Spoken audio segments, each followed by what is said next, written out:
Hi guys, it's Steffi from the Novelty Corner. Welcome back to my channel and welcome to another Books Beside My Bed video. For those of you who are new here, I film one of these every week where I wrap up the last 7 days worth of reading. And for those who are very familiar with the series, welcome back. I'm going to apologise for looking like a hot, sweaty mess because it is like 30 degrees. You may also hear thunder because it's decided it wants to thunderstorm on a Sunday afternoon. But I've been running around getting things organised for my classroom. I've done a Kmart trip today and it's just been mental. I'm trying to decide whether or not I'm going to film a classroom tour this year. If I do, it will go up on my teaching channel. Yeah, today's been a run around all day sort of day and I've really not got everything that I wanted done yet. So I'm going to film this and then hopefully get the rest of my life in order. So that was a totally random information overload. This is my reading week from the 12th until the 18th of January. I read 4 books this week because I basically burnt myself out reading 12 books last week. That's a thing. I read a total of 1,279 pages. My yearly reading total is up to 22 books for 2020. I have been watching TV. I finished off season 2, 3 and 4 of Rush, which is a 2008 police procedural show from here in Australia. And I also started watching Doctor, which I decided to watch because it has 2 of the lead actors from Rush in it and it's meant to be funny. It's a country doctor show, so I'm enjoying it. I'm only like 4 episodes in. There's also been a whole lot of other things going on, so I've been pretty tired this week, hence the smaller number of books than expected. The first book that I read this week was The Mistake by Elle Kennedy. This is book 2 in the Off-Campus series, and I did read it for the Romanceopoly challenge to read a second chance romance. These are a series of new adult sports romances centering on a set of housemates who play hockey. In this particular book, we follow Logan, who is, I forget what position he plays in ice hockey, but he plays ice hockey and he has this sort of unrequited crush on one of his roommate's girlfriends. And it's sort of this very clear, unspoken secret. And it's driving him up the wall until he runs across freshman Grace, who is very kind, very sweet, and he starts to hang out with her and gets along really, really well with her. And it looks like they might develop a relationship until he blows it. They spend the summer apart. And when the new school year starts, Logan has realized at this stage that he actually wants Grace. He didn't really want his best friend's girlfriend. He wanted what they had, which was a relationship, which is something he's not had before. And so he sets about trying to win her back. It was sweet and it was fun. I don't think I enjoyed it as much as I enjoyed the first book, but it was still a really enjoyable read. Then I read Forest of Shadows, which is one of the books set, I think, just before Frozen 2. This was written by Camilla Benko. It was a 2019 release from Scholastic.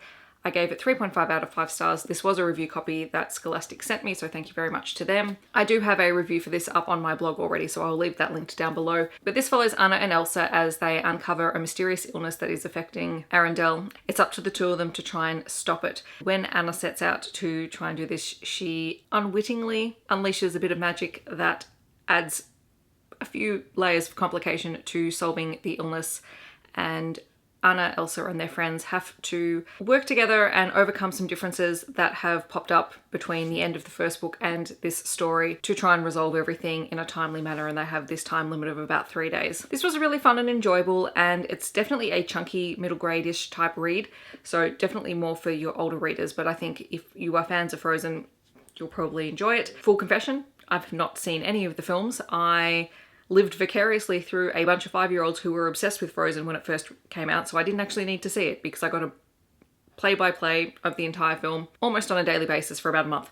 So I have not seen the films. I know, yes, shame on me, but I did read the book, I did enjoy it, and I understood it perfectly fine. Then I read The Dog Runner by Bren McDibble. This is part of my Book Haul Revisited collection of books, which I have not been reading this month, but you know, finally started picking up a few more books. It is a 2019 release from Allen and Unwin. I gave it 3 out of 5 stars. It is a dystopian middle grade type book. We follow 2 main characters, Ella and Emery. They are brother and sister, and they are living in a world that is slowly starving. This is very much one of those global warming type stories. Basically, there are not enough crops. Something has happened to destroy all of the seeds, and they're not able to grow basic crops in order to make food. They start off living in a city, but when both their parents disappear, they decide to make the trek overland to Emery's mother's place, so their step-siblings. I get the feeling that if this is set in Australia, then Emery would be of Indigenous descent, so would his family. And together they set off and they have to avoid hunters and they have to avoid people who are trying to take what they can from others. They have to find food, they have to survive, and they are making this trek on a 3-wheeled bike pulled by 5 dogs. and it's about the relationship between the brother and sister, the relationship between the kids and the dogs, and the kids and the parents, and the land, and it's just a really interesting read. I have to say, as I was reading it, I think I'm now off my dystopian phase because I wasn't getting that into it. I really liked the story and I liked the characters and I liked the premise, but the fact that it was a dystopian was kind of bothering me just a little bit. And that whole feeling about being bothered by dystopians continued when I read The Quiet at the End of the World by Lauren James, which I actually really did like. It is a 2019 release from Walker Books. I gave it 3.5 out of 5 stars because I did quite enjoy the premise. But yes, this is a young adult dystopian book. We follow Lowry and Shen. Lowry is our narrator. She is a bisexual main character, and they are both two of the last surviving humans on the planet. Pretty much most of humanity has been wiped out after a virus led to global infertility. Basically, the descendants and the last surviving humans are those humans who were born through IVF treatments, and even those treatments were spaced out over many, many years to try and prolong the human race and to find a cure for this virus. They both live in a very small pocket of London, and they are looked after by their much older parents and a community of other surviving humans, and they spend their days digging through sort of what remains of London and mudlarking and finding treasure and things like that. Meanwhile, the adults are trying to find a cure for this virus. Then one day they uncover a pretty shocking secret that has very big ramifications for them and for the people that they know. Lowry and Shen need to decide what they are actually willing to sacrifice and what they are willing to accept in order to survive the end of the world. And this is a very slow-moving, slow-paced, beautifully told story. Lauren James does gorgeous work.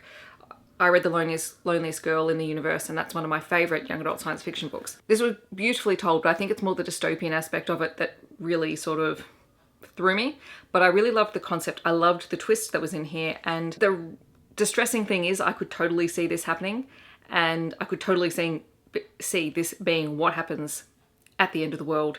It's frankly a scary thought, but the story itself was great. So these are the books that I read in the last 7 days. For those of you who saw my last video, you'll know that this week I'm doing a TBR challenge where Meg from Tome Infinity has chosen the books that I'm going to be reading. So they will definitely feature in my wrap up next week, along with any other books that I do pick up. This is my last week of school holidays, and then I'll be back at work, so that's going to be interesting, but I'm looking forward to it. In the comments below, let me know if you have read any of the books that I've read this week and what your thoughts are on them. Or alternatively, let me know what you have been reading. I would love to hear your recommendations. I hope that wherever you are in the world, you're having a wonderful day, and I'll see you guys in my next video. Thanks so much for watching. Bye guys.